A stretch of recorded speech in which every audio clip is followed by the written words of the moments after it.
O barley, nag-take ba kayo niyan? Halika kayo, pag-usapan natin.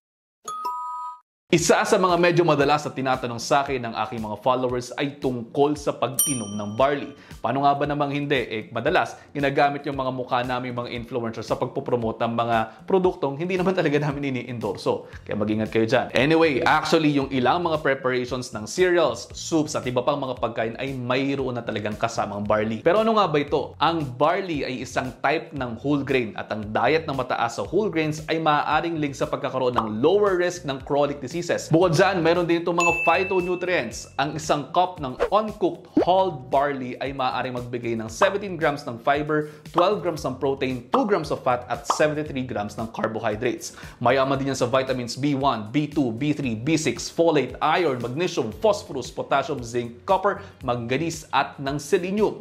Yung matatagpo ang fiber mula sa barley ay isang soluble fiber na nagmimistulang parang gel kapag ka napapasama sa fluid. Yan ay maaaring makatulong magpababa ng kolesterol at makatulong din sa pagkokontrol ng blood sugar. Bukod pa sa mga nabanggit, mayaman din ang barley sa mga antioxidants tulad ng vitamin E, beta-carotene, lutein at zeaxanthin. Ang mga yan naman ay nakatutulong sa paglaban sa mga nagdudulot ng inflammation sa ating katawan. Balikan lamang natin ng saglit yung tungkol sa fiber na matatagpuan sa barley. Nakatutulong ito na mag-relieve ng inyong mga constipation. Isa pa, nagpo-promote din yan ng growth ng good bacteria sa digestive tract at kapag kaganyan, happy tummy tayo. Ilan pang mga potential benefits na kasama rin dyan ay ang maaari itong tumulong sa pagpapapayat. Dahil syempre, bulk forming yan sa diet, mapapansin din na dumadagdag ito sa volume ng pagkain pero walang added calories. Kaya yan ay parang nakabubusog pero hindi ka actually kumakain o nag-i-ingest ng maraming calories. Kaya coupled with the right exercise and movement every day, maaari itong makatulong sa pagpapapayat.